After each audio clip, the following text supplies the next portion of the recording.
Okay, welcome everybody. Thank you for coming. It looked like you were all maybe finishing your homework a minute ago and just came in right at the buzzer, but that's okay. That's good. I have a feeling that the Mac update that automatically installed last night is what broke the Wacom, but who knows? So the Wacom's not calibrating today, so you get to experience the traditional approach here. So today we're going to talk, and I'm going to be on a leash. I've got one of those little dogs at home that every once in a while just runs and just at the end of the leash, you know. I bet I do that at least twice today. All right, so the topic for today is understanding what it means to be a locally optimal trajectory.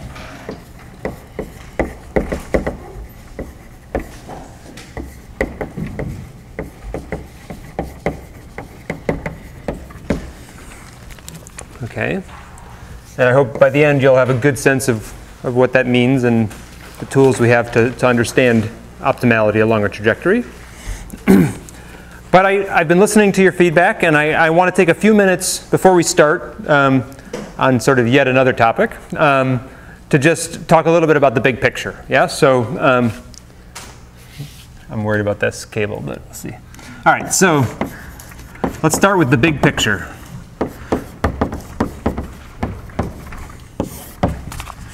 Okay, so I've tried to convince you that there's lots of good reasons to think about your robot's dynamics. You know, if you have a balancing robot that doesn't have enough actuators, then it's required. But even if it's not required, there's lots of good problems, you know, if you wanted your robot to move fast at the limits of its actuators capabilities. There's lots of good reasons to think about the dynamics, right? We've seen a bunch of examples so far, but mostly in these sort of model systems.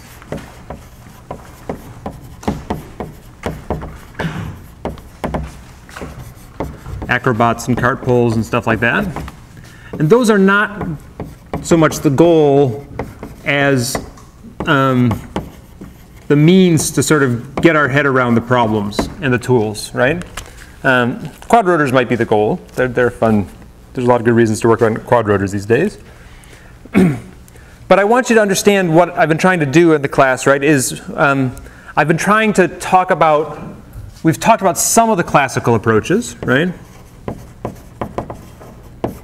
Because that's what helps you understand, you know, the dynamics of the problem, the sort of the idea of energy shaping and partial feedback linearization.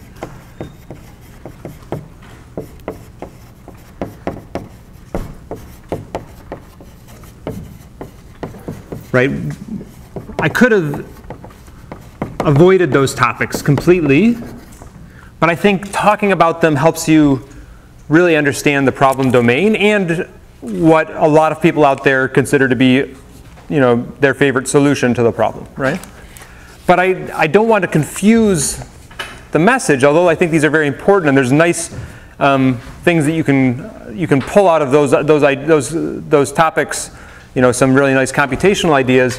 Really what I've been trying to advocate, if you were to get a new system, if someone were to today drop on your lap a research problem, let's say I've got a robot that's got hard dynamics and I want to start controlling it, what I've been advocating in the class is sort of the optimization-based approaches.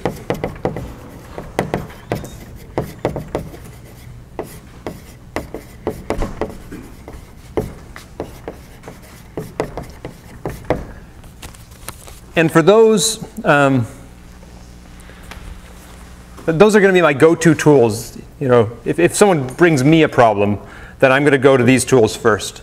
And I'll appreciate understanding and appreciating these tools better because I've gone through some of this this sort of literature. But really, this is the message I want you to take home.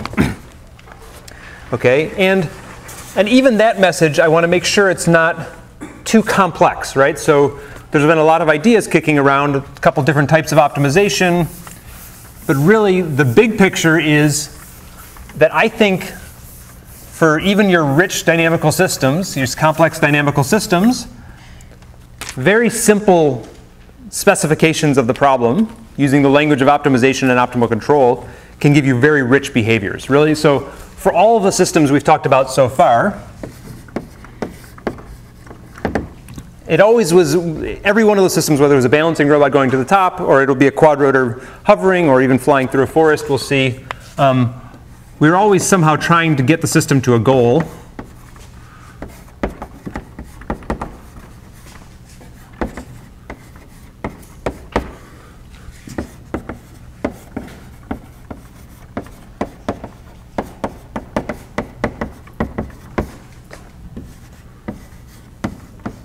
And really in this, potentially, you might think if we get this whole story about optimal control that the number of different objectives and formulations might be very diverse, but really, every problem we've done so far, we've really only had two objective functions that we've talked about.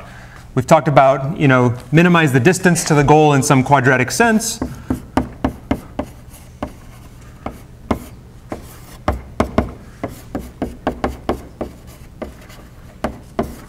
or minimize the time to the goal.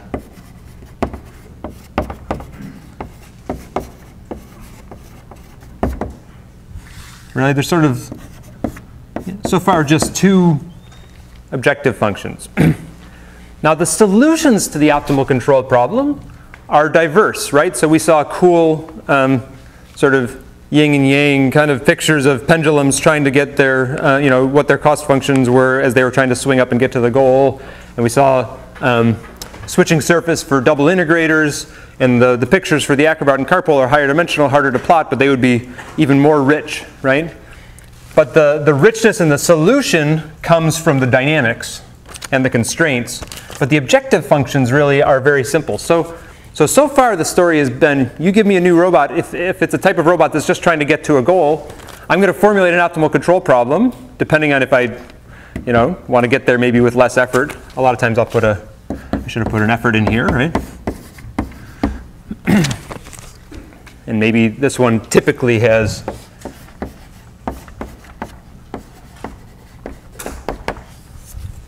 only well defined with some limits, right? But there's really only two messages, two different choices we've talked about so far. Okay, all that other richness is coming from the dynamics and the constraints. All right, and the solution to these optimal control problems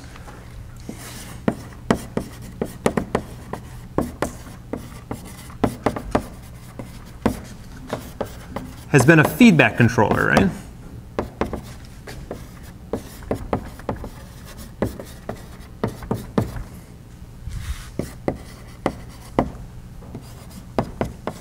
The optimal one we've been using always star.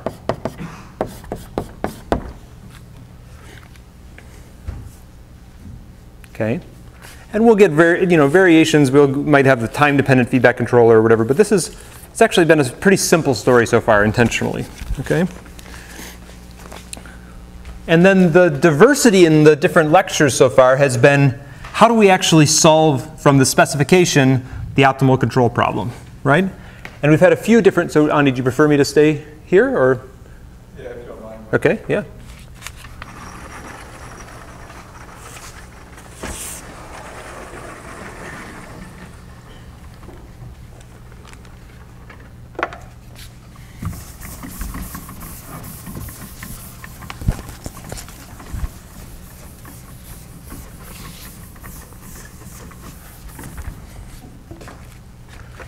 Right, and then the solution techniques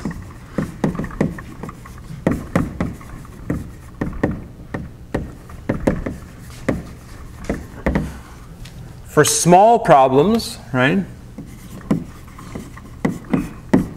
We could get away with discretization or some limited function approximation and do basically graph-based dynamic programming, right? Sort of brute force dynamic programming. And for bigger problems, we've had to do some approximate solutions, right? And so far, it's been approximate versions of this DP algorithm, right? So, one thing we talked about is, for instance, linearization plus LQR.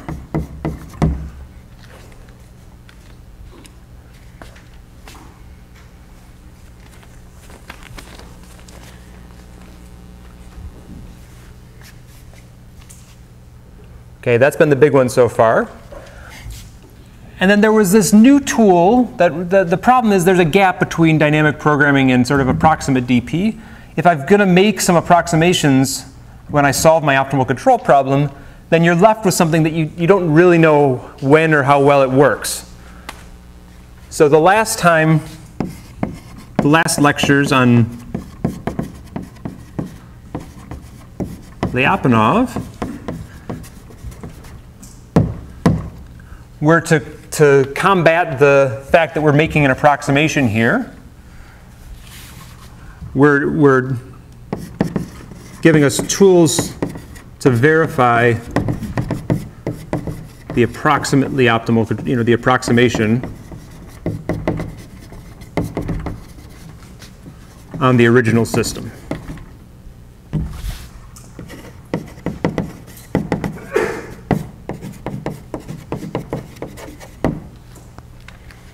Right? And so one very tangible way that we said that could pay off is if we're thinking about some complex, very nonlinear dynamics that we're approximating with a linear system, and we do an LQR controller. See, I didn't bring my colored chalk. That's the limitation here. I bring my linearization in here, and I do a linear controller. Then I could use these Lyapunov techniques, for instance, to say I can rigorously estimate an inner approximation of the region of attraction, so I know that my linear controller is going to stabilize the system as long as it's inside this region, right?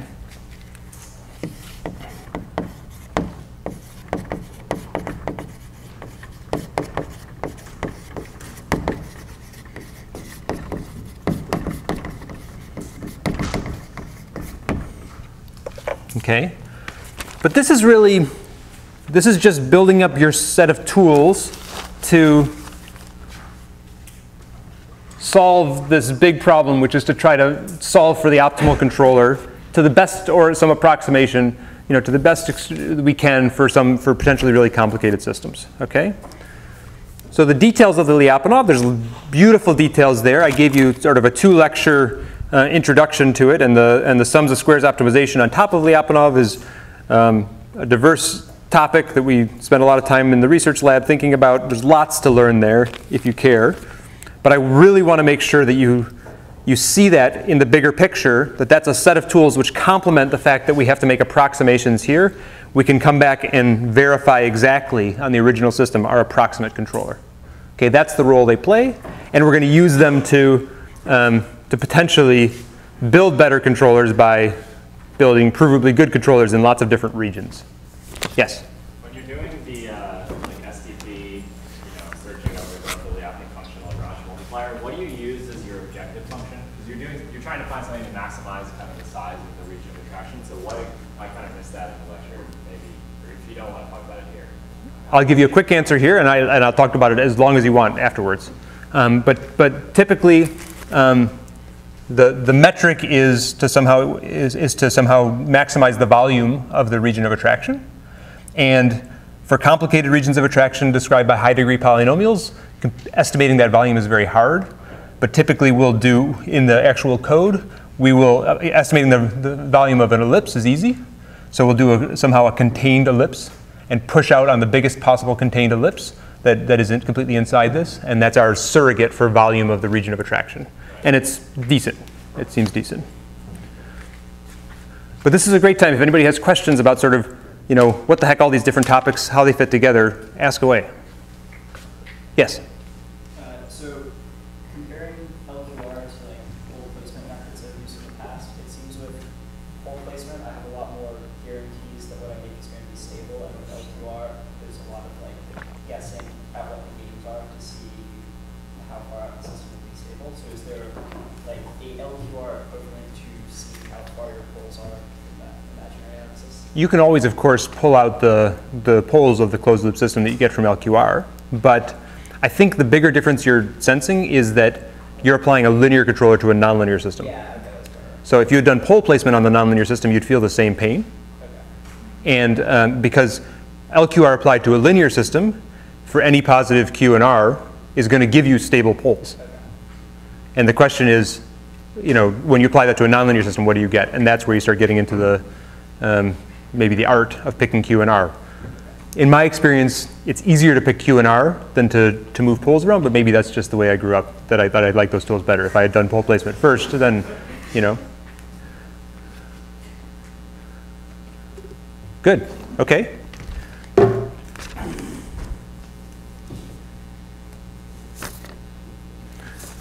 Right, so, for small problems in DP, that's like state dimension, less than 4 or something like this. LQR basically will work for all intents and purposes for arbitrarily complex systems. You end up just solving a few matrix equations, and those can be very big these days. For robotics, very big.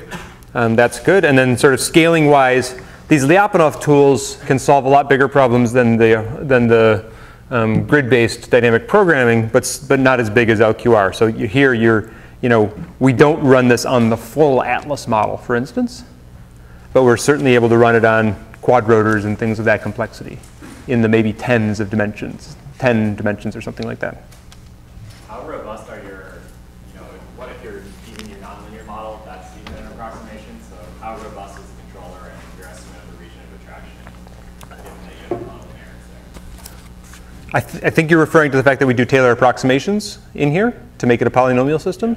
That's a choice that we made for various reasons, but partly for simplicity to show you what we do all the time. It's not strictly required. Most of our systems are actually polynomial, but they tend to be higher degree polynomials and might be numerically more difficult.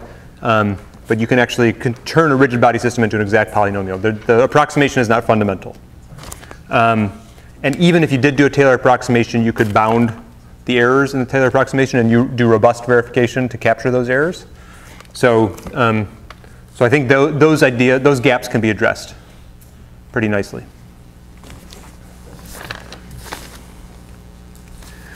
Okay, so we've got something that scales really well, something that's local, right? It's limited to the linearization region, but scales very well, okay? And then something sort of in between that for the systems we care about, this is going to be, I think, a sweet spot for us where, you can think about maybe 10 dimensions or so, and that's going to be pretty darn good for the kind of problems we care about.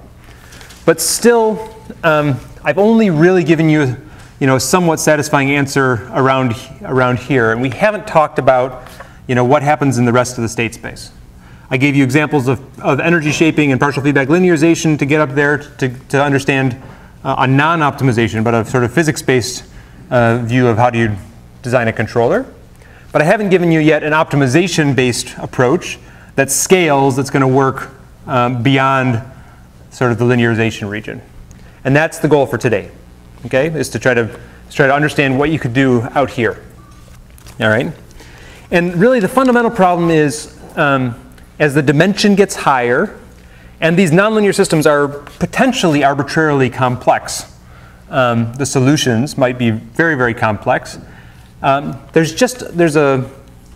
just can't look at everything. There's somehow you have to give something up in order to come up with a technique that scales to high dimensions, okay? So the thing we're going to try to give up today is we're going to give up, what we've been solving for so far is trying to solve the optimal controller from every possible initial condition. And the approximation I'd like to do today is let's restrict our attention to trying to find an optimal controller from a single initial condition. You pick the initial condition, you pick any initial condition. I'd like to come up with an optimal thing to do from this initial condition, okay?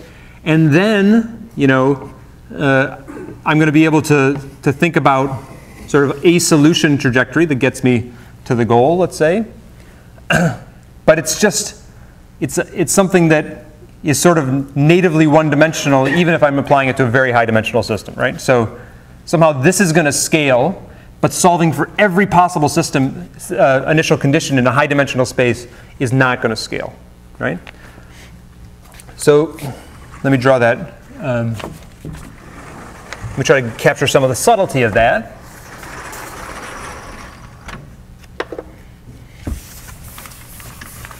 Because that's a big thing to give up, right?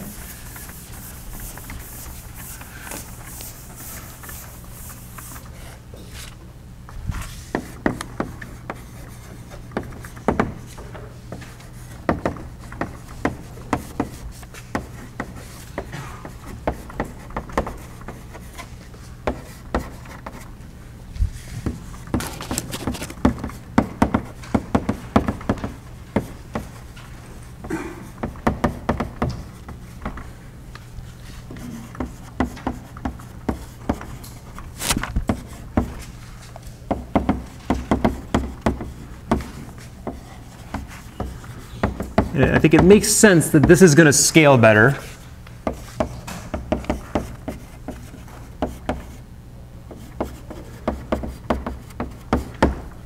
But I want to make sure you have a sense for what we're giving up by doing that, right? The big thing we're going to give up by doing that is if you don't think about every possible solution, every possible initial condition, then we're going to sacrifice global optimality. Okay? I'll try to make a picture to help you understand that. The big thing we're going to give up is we're only going to be able to say something that we're locally optimal. Okay? That we're not going to know for sure whether there wasn't some other solution out there that would have been better, because we are fundamentally scaling by not looking at every possibility. Okay? So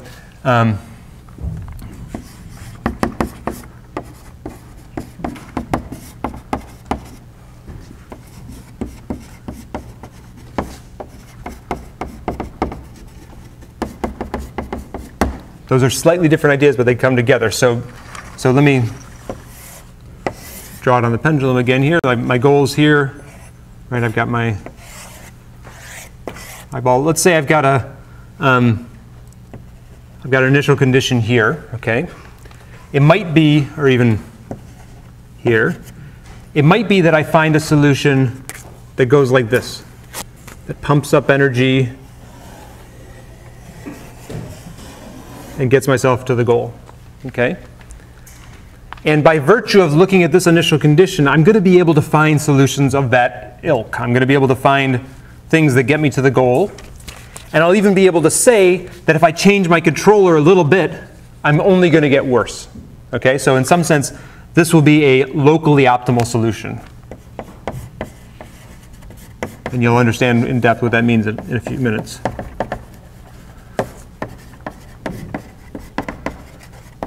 Okay? But what I'm going to give up by not also solving for this and this state and this state and this state and solving for the whole thing, fundamentally I'm not going to know if there wasn't another solution out there, for instance, that maybe got to the goal by only swinging up, pumping once. That's a lot of lines of the same color on top of each other, but that was a one pump solution to the goal, right?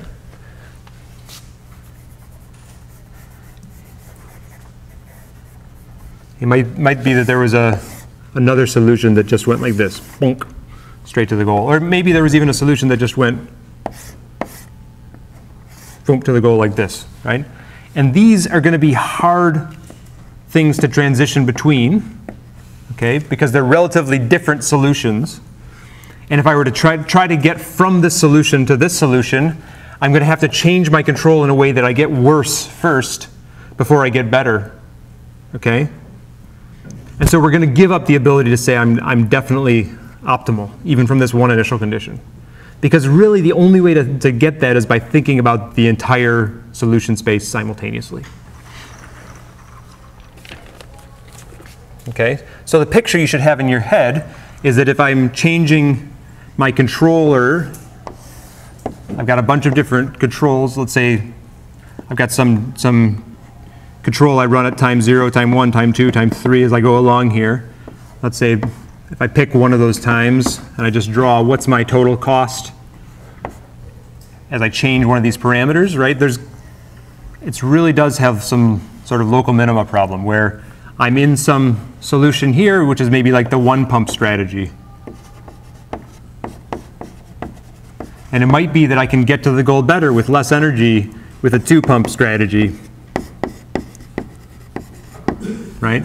But I'm not gonna be able to guarantee that I find that, because I would have to get worse before I get better to get to the goal, okay? The dynamic programming gets around that because it's solving for the best possible thing from every initial condition and will back out a global solution. But these local methods are gonna have this local minima problem, okay?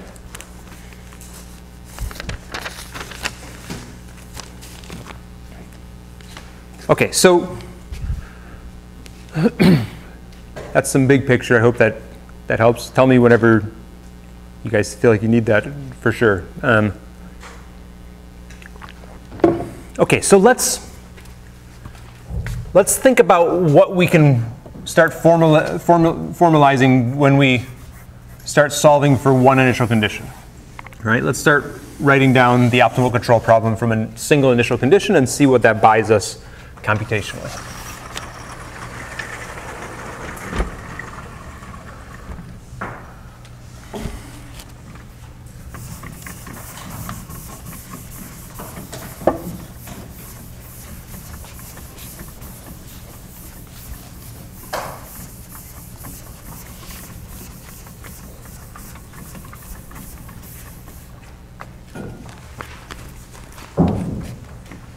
All right, and I'll write it in discrete time first, okay?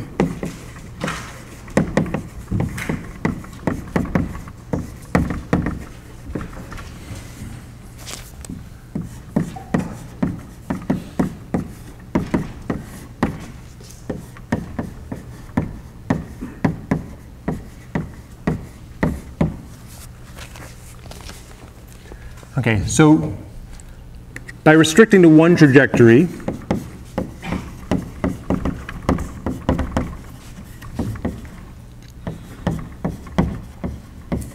it suddenly makes sense, instead of somehow optimizing over all possible controllers, I'm going to be able to optimize something like this. Let's say minimize over some trajectory of x and u, but these are now indexed by time, right?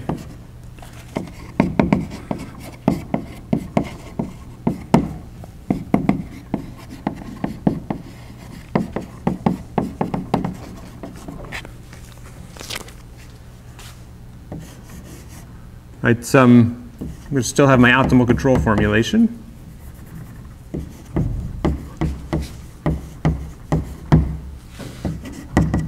And it's okay, let's write infinite for now. Right, and I'm still going to have some constraints.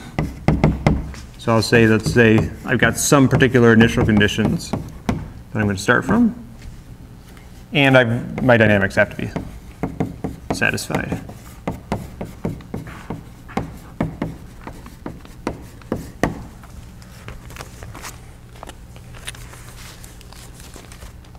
Okay. Now to make this an optimization I put into the computer, maybe I take that infinity and make it a finite time, right? I could make it just some finite time if I want to have a finite number of numbers that I'm going to actually search over.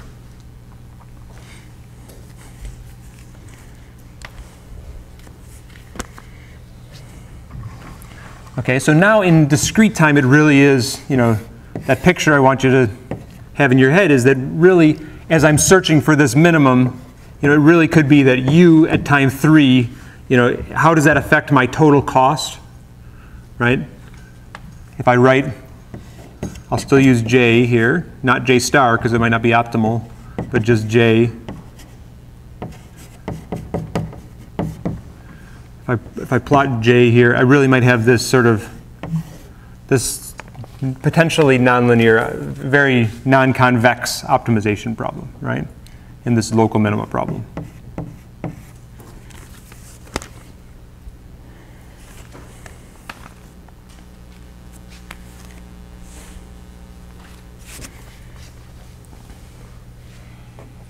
Okay, so we've seen these before, we've seen some basic things before. But basically, what we're going to be able to say is we're going to be able to find locally optimal solutions that'll be in some local minima.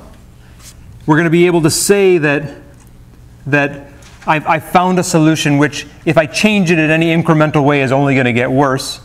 The thing I'm not going to be able to say in general for nonlinear optimization problems is that I found a global solution, right? Okay, so in these sort of nonlinear optimization problems, one thing I can say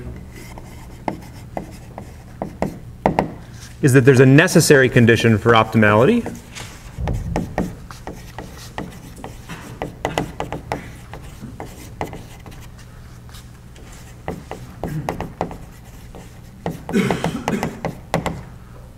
Which is that somehow I always, I'm at the minimum of some, if I have a smooth objective function, right? So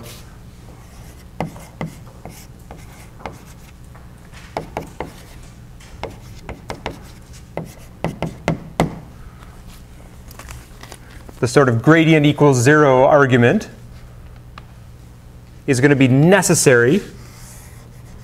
If I'm at an optimal, then at least that has to be true for a smooth objective, right? But I'm not going to be able to say that it's sufficient to prove that the system is globally optimal.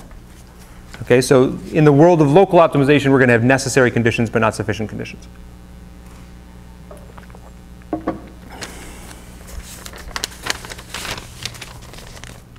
Okay, you ready to do it?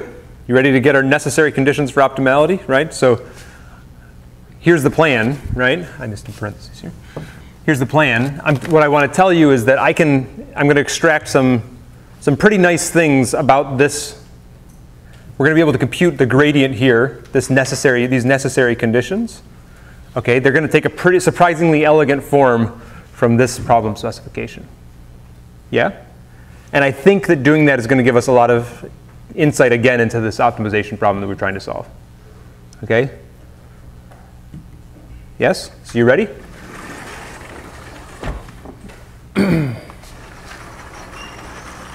Professor. Yes?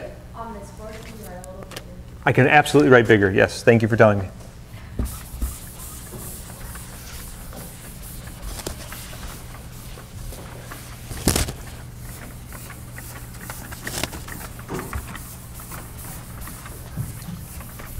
I'm used to working with 720p now.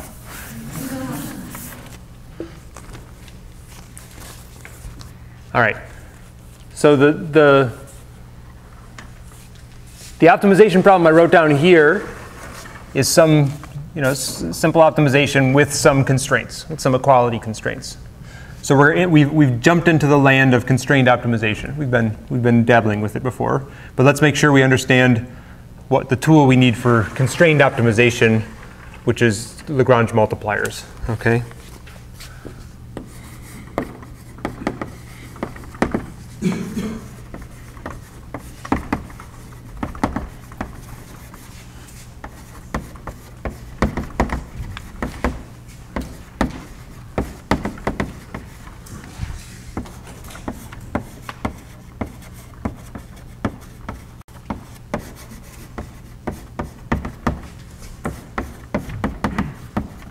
You've probably seen this in a class before. I'm going to build immediately off this example, and it's easy. It's an easy example, so I think it makes sense to do it here. Okay, so the big idea with Lagrange multipliers is if you give me some constrained optimization, let's say minimize sum of function f. This is a scalar, right? Subject to some potentially a vector of constraints, of equality constraints. Then the trick from constrained optimization, I know Lagrangian comes up in every possible way in this class, but here another thing he's given us here, which is all connected, of course. They tell me that I can write down this augmented function, a Lagrangian function. It's a function of my original parameters and some Lagrange multipliers. I always use lambda for my Lagrange multipliers.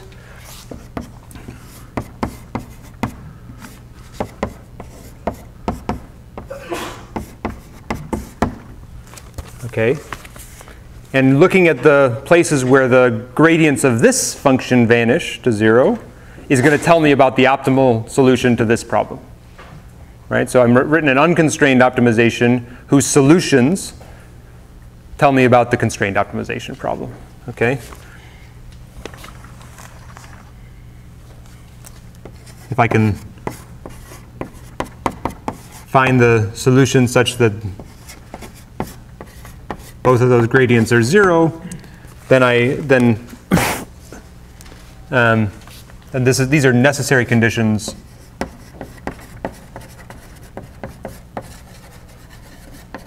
for the constrained problem. For the optimal solution of the constraint problem. Okay, so there's a canonical example of that.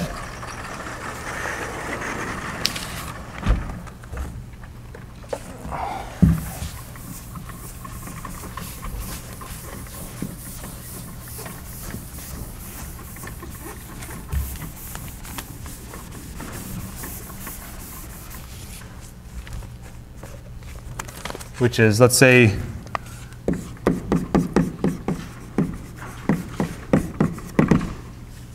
Veronica, is that font bigger? Is that, yes? Good. All right, so let's say I want to minimize some function x plus y on the unit circle. Right?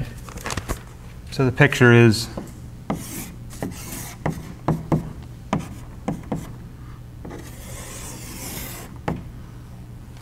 I've got I only want to consider x and y's on the unit circle, and I want to somehow minimize the objective x plus y. The contours of x plus y, of course, look like this, like the x plus y equals 1 contour looks like this. This might be x plus y equals a half, right? So it gets bigger in this direction, right? So the obvious optimal solution is going to be something down here, right? Where that objective is as small as possible, but I've constrained to only look at x and y on the unit circle, right? How do you get that with the Lagrange multiplier? You can just follow the sort of cookbook recipe here. I'm going to minimize, I'm going to look at this augmented Lagrangian here.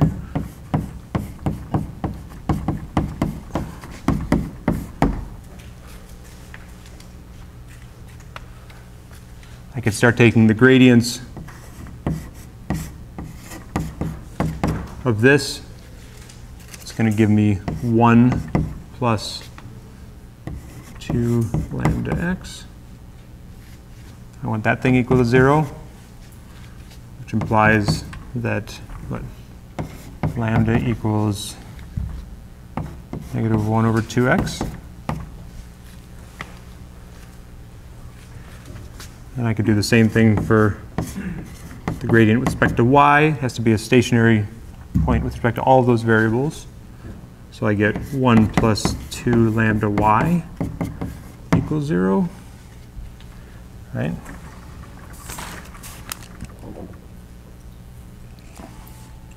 If I stick this in now, is that the right order to do it? Let's see.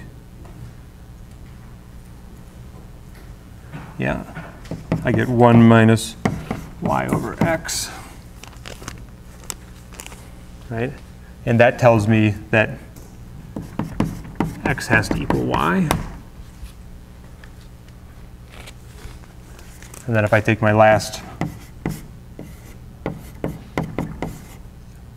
set that equal to 0, that one just gives me my x squared plus y squared minus 1, which is just 2x squared minus 1, which says that x is either plus or minus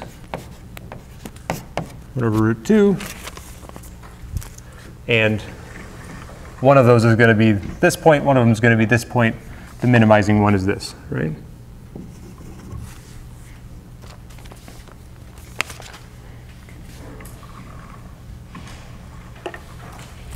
How many people have seen Lagrange multipliers and feel comfortable with them?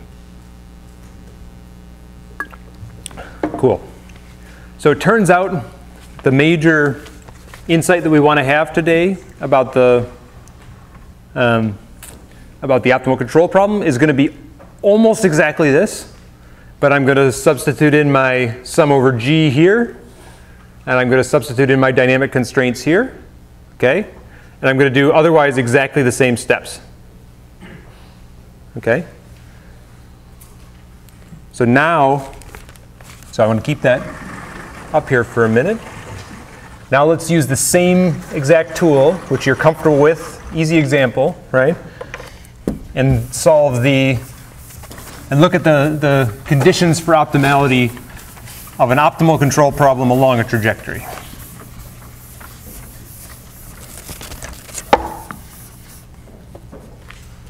Okay, so now I want to minimize over potentially lots of x's and lots of u's. An objective which is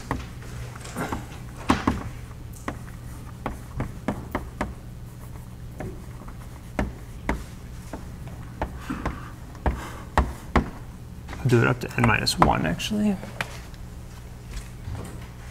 Okay, that's my replacement for x plus y. It's a little bit harder, but really not that much harder. Okay? And my constraint here, well, I have a simple one, which is my initial conditions. Okay? But then my major constraint is this x plus 1 is f of x and u of it. Okay? I'm supposed to, you see any other chalk here? Oh, there's a whole bucket of chalk. I'm like using my fingernails to write, and there's a whole bucket of chalk right here. Yes.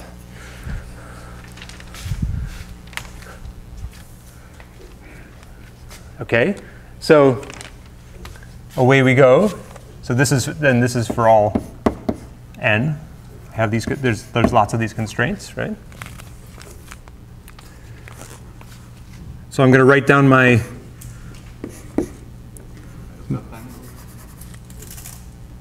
thanks. See, I knew it was going to happen once.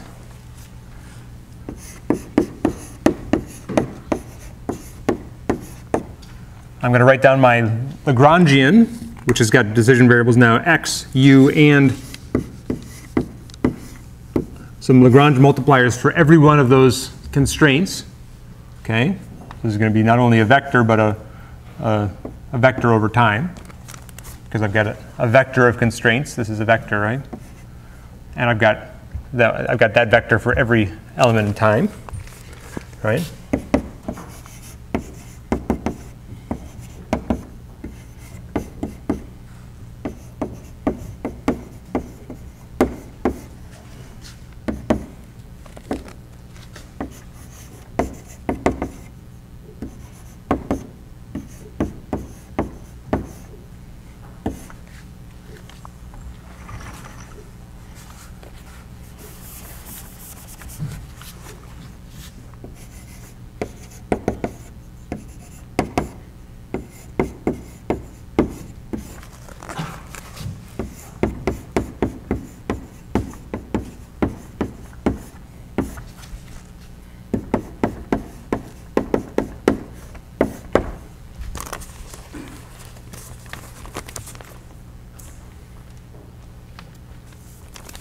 Okay, exactly analogous to that picture. But now it's sort of, I don't know, it's beautiful to think that this dynamical system that I've described, the vector field of the dynamical system somehow is my constraint manifold, right? It's more complicated than that circle, right? But it's still geometrically just some manifold, right? Okay, so I want to find a solution. I could look at all these possible x's and u's. It better satisfy that. Otherwise, it's not dynamically relevant to this system. I've got a transpose here. There's a transpose here. Okay, and I can do that just by taking the gradients of this with respect to the x's, the u's, and the lambdas, and setting them all equal to 0. That's going to be a necessary condition for optimality. Yeah. Yep. So I'm going to put that. I'm going to handle the boundaries by when I take those specially. Yeah. So I could write that in here, but it's going to have a trivial solution when I take partial x, partial L, partial x0. I'll include it.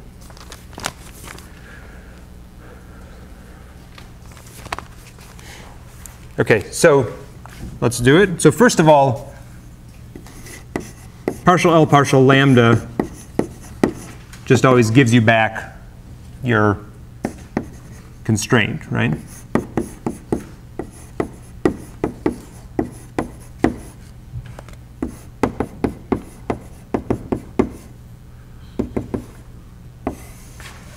Right, so that just says that my dynamics had better hold. That one's not so interesting. Okay, let's look at partial L, partial x, n. Okay, now I'm going to look at this. I'm going to solve this for every possible n, right? But let's just look at it. You know, we're going to each of them gets solved independently. They all, with a variation with respect to any xn, this thing has to equal 0. So what is this for a particular xn, right?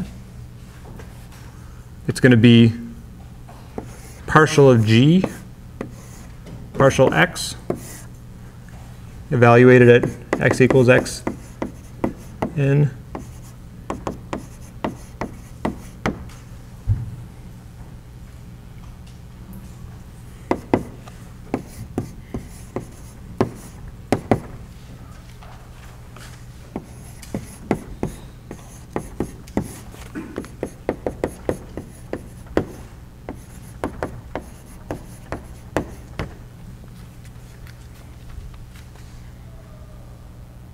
Anything else?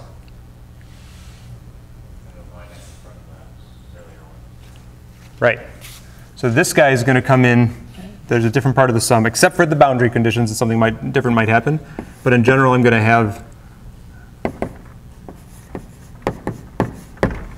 this, right?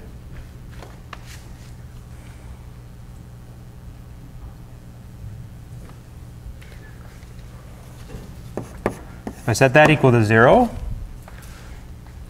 then actually what that tells me, if we look at the boundary conditions, the way I've written it, the boundary conditions are going to be that at the end of time, lambda of capital N is going to be all by itself equaling 0. Okay?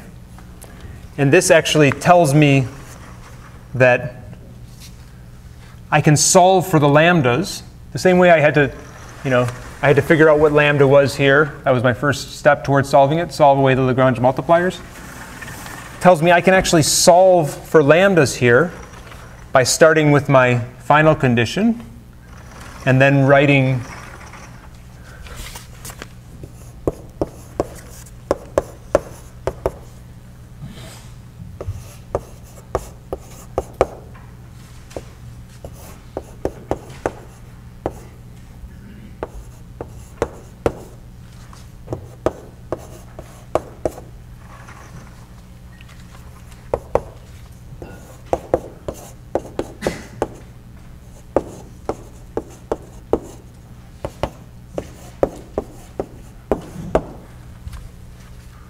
this condition out, and I can actually solve backwards from the end for all my lambdas.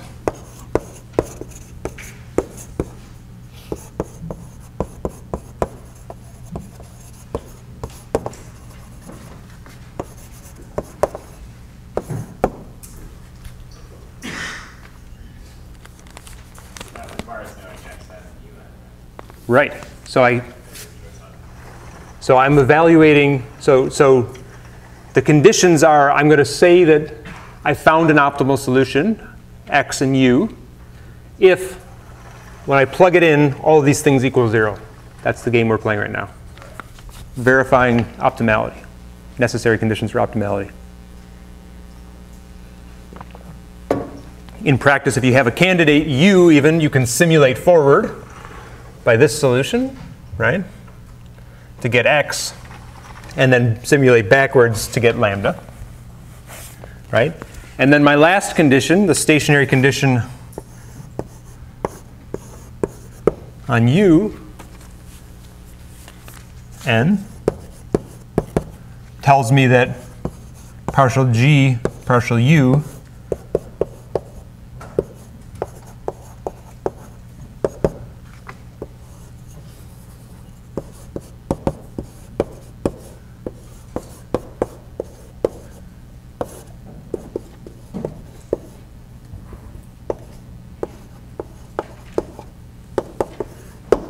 equals 0.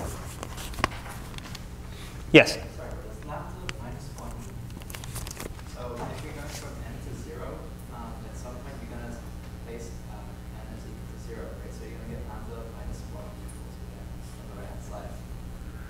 You could continue. So I've tried to. So that's what exactly what Tuan was asking too. So the derivative with respect to the final, lambda 0 is actually not going to have that extra term. You're just going to solve basically until you get the equation, which is lambda 0 equals this, and then you're done, right? So there's the boundary conditions. I didn't write down carefully yet, and maybe I won't, but that'll be in the notes if you want. But at capital N, then you don't have the final term. You can just solve and see that it has to be 0, okay?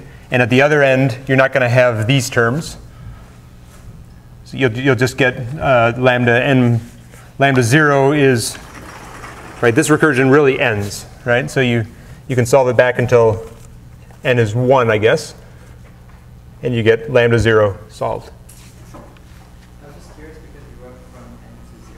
So I was just wondering, Okay, I guess I should write from n to 1, because of the way I wrote it here. So then you solve lambda 0. Good. Okay, that's better.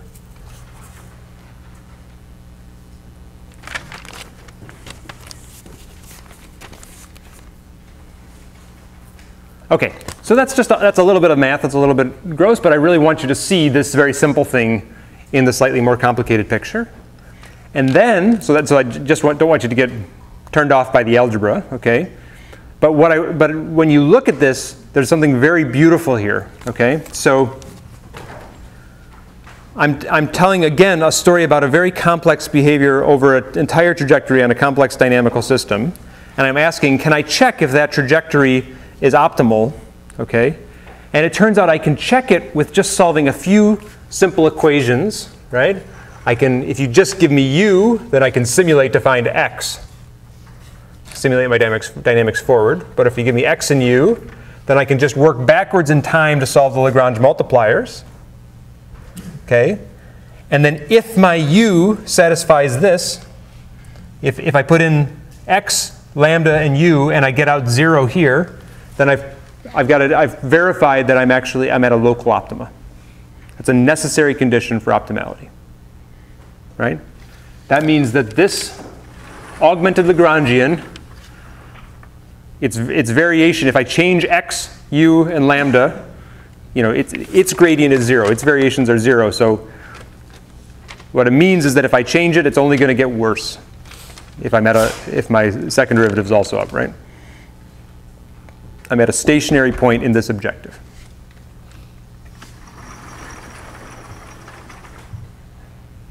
Yes?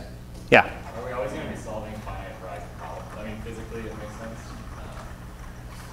When, like here, this trick only, like if n was to tap n to infinity, like you can't just solve backwards like this, right? right. So numerically we pick finite amount of time, yeah? But a lot of times you'll have the property that if you define an infinite horizon problem, that you'll converge to that, as you increase n, right? You don't necessarily have to. There's many cases where you can actually solve a, potentially increasing sort of n problem and converge on the optimal solution.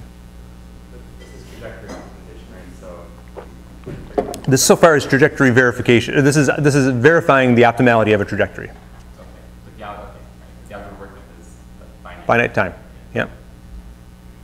Rob. Are we making some assumption of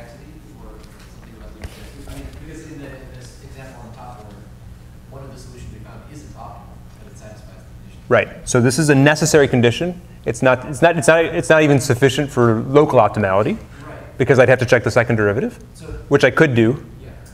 But all I've said so far is that it's a necessary condition for local optimality. Optimality in and of itself. Correct. Right. So you would need to check the second derivative to do that, right? Are people good with the mechanics of it? Yeah? Okay, not surprisingly, it turns out that there's a very beautiful continuous time version of this, right? And you can run the same equations through. You'd need the calculus of variation in functionals, but the result won't surprise you given that you've seen that result.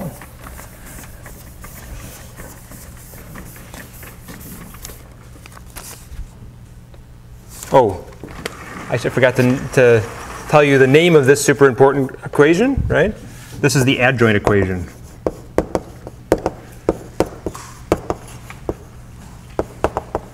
Sometimes people call it the co-state equation.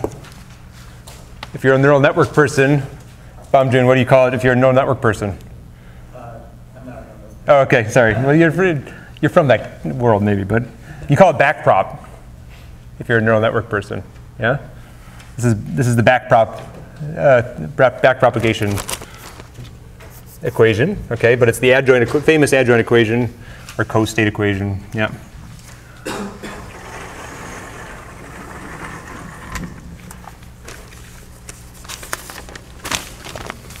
Okay, so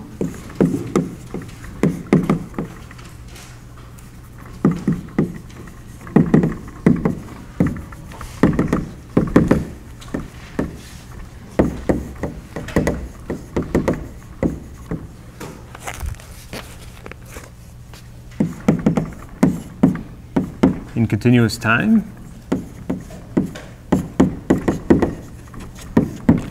right? The whole condition, the whole statement that if you give me an x, u, and lambda ultimately, or you give me an x and u and I can find this lambda, solve for this lambda, the fact that this is a necessary condition for optimality is called Pantriagons' minimum principle, okay?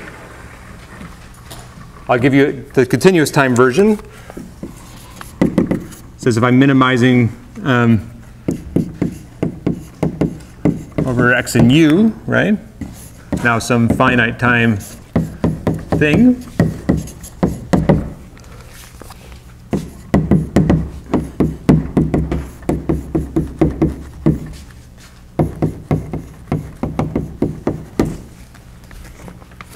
The statement is that, and there's some, assuming these are smooth functions and differentiable everywhere, okay? Then a necessary condition for optimality, not sufficient, just necessary, of some trajectory x star u star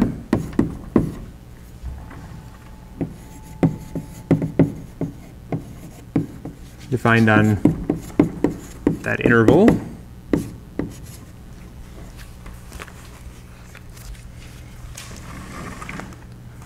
is that for all t,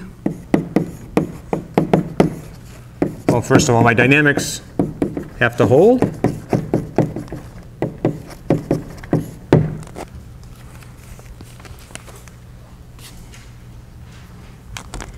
And then I have this adjoint equation.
And finally, that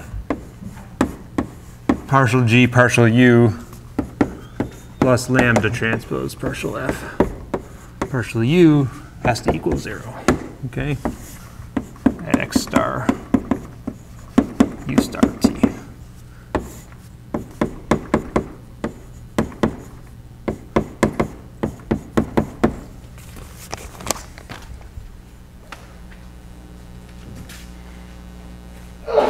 Okay, so all that's saying is that along the entire trajectory, if I take any x and u and I wiggle them a little bit, I'm going to, instantaneously my derivative is 0. So I'm potentially at a local minima, potentially a local maxima, some saddle point, okay? But this is a necessary condition for optimality, right?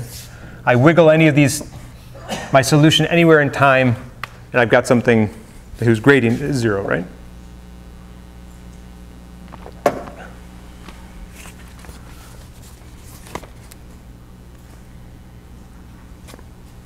And what's really cool is that I really can, if you give me a u even, you say, I believe from this initial condition that if you give me a tape of u, right?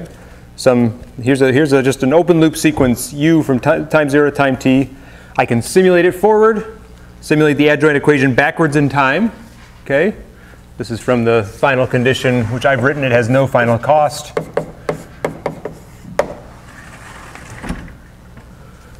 And then verify this, and I can verify optimality. Okay, simple derivation right out of the Lagrange multiplier world. Yes? So this is assuming that like x and u are in the interior. So how do we deal with something like if we're at the limit of an actuator? Like we can't increase, because this all relies on like perturbation arguments of u. Yep. That's the next thing I'm going to say. Yep. Yes? So let's assume we have G, which is not defined on U. Okay. And let's assume U appears in F linearly. And how can we satisfy the second equation? Because partial derivative of G with respect to U is 0, and the F du will be a constant term. Then how can we? So that would be a bad problem formulation. If you have no cost on U and no bounds on U, then your solution is almost always going to be at infinity. So you're either going to want to have something, a cost in terms of U in G, or you're going to want to have bounds on U, and which we can add in a second here. But that's a good question, right? So, but the reason the math doesn't work is because the solution is going to be infinite in those cases, right? Which is real. That problem formulation, the best thing to do would be infinite, depending on the sign of F. Infinite effort. Yes? So if you're sort of integrating the G over time on the trajectory to get your costing out, how do you know your local minimum is where you want to be? How do I know my local minimum is where I want to be? I know that's a local minimum, but how do you know that's where you want to be in like physical space? If you put a minimum. So if I said, how do I know I got to my goal? Yeah.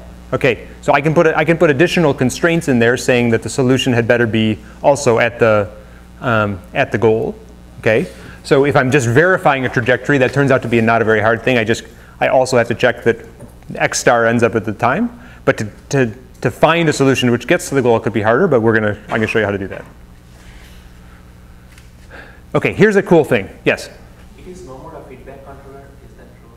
This is no more a feedback controller. Correct. So it might not be robust in that case. Like I might not be. Fear not. We will make it robust. Not today, tomorrow, or Thursday, rather. Yes? Okay. So, but first I just want you to get the calculus of it, and then there's a physical interpretation of this, which is very powerful. Okay. So it turns out a lot of times Lagrange multipliers have sort of intuitive. You can understand it has some meaningful interpretation. Okay. That's absolutely the case here too. Anybody guess what lambda implies in this equation? It's a vector. It's an important vector. Cost sensitivity. It's a cost sensitivity with respect to. Violating your constraint. Like what x. That's the general. Yes, that's the general sort of Lagrange multiplier thing. But actually, it's the derivative of the value function with respect to x. Okay, it turns out lambda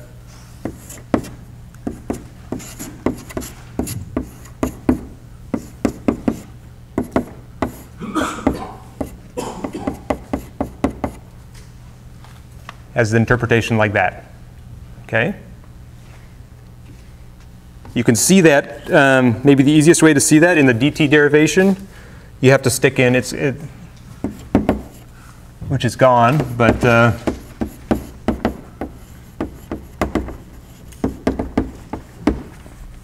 if you stick in, there's an off by 1 sort of thing, but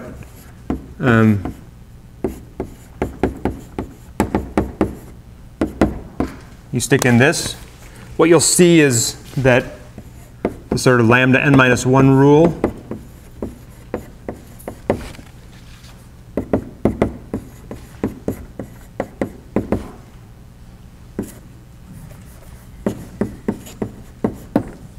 gives me exactly that partial j partial x n is partial g partial x plus partial f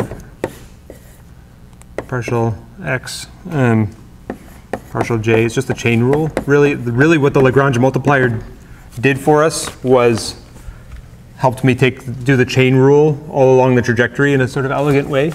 Okay, basically, yeah, it's just a chain rule. It turns out that I summarized all of the future derivatives in terms of this. You'd get exactly the same answer. Okay, so really there's this beautiful interpretation of lambda t is the cost to go derivative with respect to this x at t. Okay.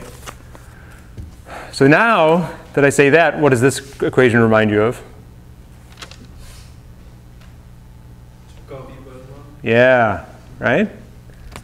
So the generalization of this is really that u star had better be the argmin over u of g xu plus lambda transpose f of x u.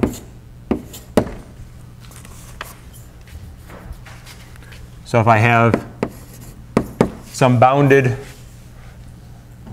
constraints on u, okay, I'm not proving it here, but I think hopefully this convinces you that by intuition that is provable, and is proven in books that I will cite, written by people in the building.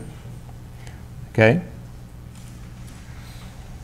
And in the specific case of u being unconstrained, then the gradients give me exactly that. Yeah?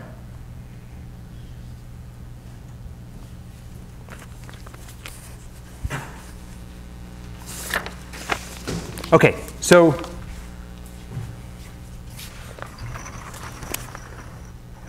this tool, for instance, we can examine the solutions of the double integrator minimum time problem and see that actually lambda of t is very simple in that case. And we can verify that sort of that we can set it that the controller that we said was optimal just based on intuition, and we suggested was optimal based on the HBJB sufficiency theorem, but since it was discontinuous, we didn't still quite have it locked down. Here's one more piece of evidence, which is that there's a necessary condition that's satisfied. Okay, I can run that through, and I will in the notes. It's in the notes that are scanned already and up. Okay, yes. In the last equation over there, it should be del x n plus 1. Thank you. Good. Thank you. N plus 1. Thank you.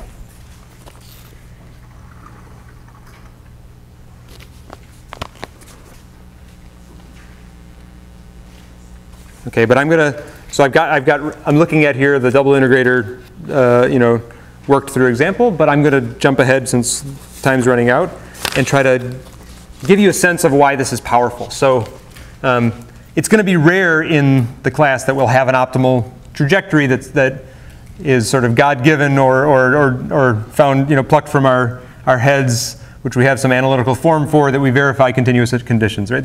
It's beautiful that this is necessary conditions. We're not actually going to use it in that case very well, right? What is going to be the case, the most powerful application of this Pantriagon principle is for trajectory optimization, as Gustavo was pointing out, okay? So it turns out if I have a candidate, so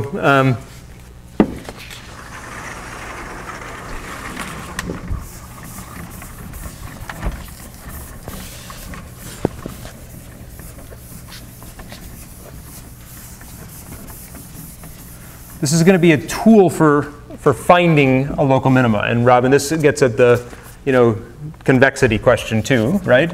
Is that what I really have is I have some landscape of cost with respect to my parameters, and there's lots of these parameters, right? Maybe it's easier to think about it in discrete time, but, right?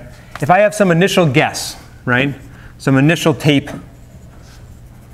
that tells me that I think I'm going to apply -1 first at time 1, and then U at 2, I'm going to apply 3, and then U at 3, I'm going to apply 4. I've got some candidate control that I guess is optimal. Okay, I can evaluate its cost by just computing its. I can simulate this thing forward to solve for x. I can evaluate its cost, right? But then the cool thing is, given Pantriagons, I'm going to be able to get a variation on this cost. I'm going to be able to compute the gradient here, okay? And decide what direction I need to change u at 1, 2, 3, 4, at all my points in order to make it better, okay? And that runs through the calculus of variations, but the big idea is that if I want to compute partial j, partial u of a particular sample, okay, it's going to be equal to the variation on L with respect to that if I've set my other variations to be 0.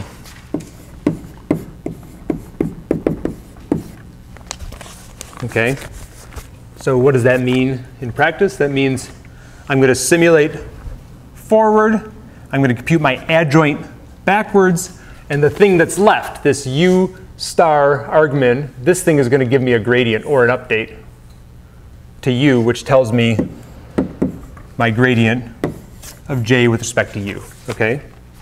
I'm going to show you how this plays out in code next time. I just want to set it up to understand why this is so important for us right now. Okay? That adjoint equation gives me a surprisingly efficient way to calculate this gradient, right?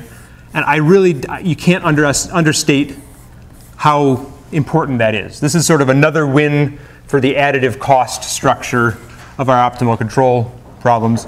It turns out it's surprisingly efficient to calculate the gradient of a lot of different control inputs all in one sweep through the trajectory. Sweep forward to simulate, sweep backwards to compute the gradients, and you're done.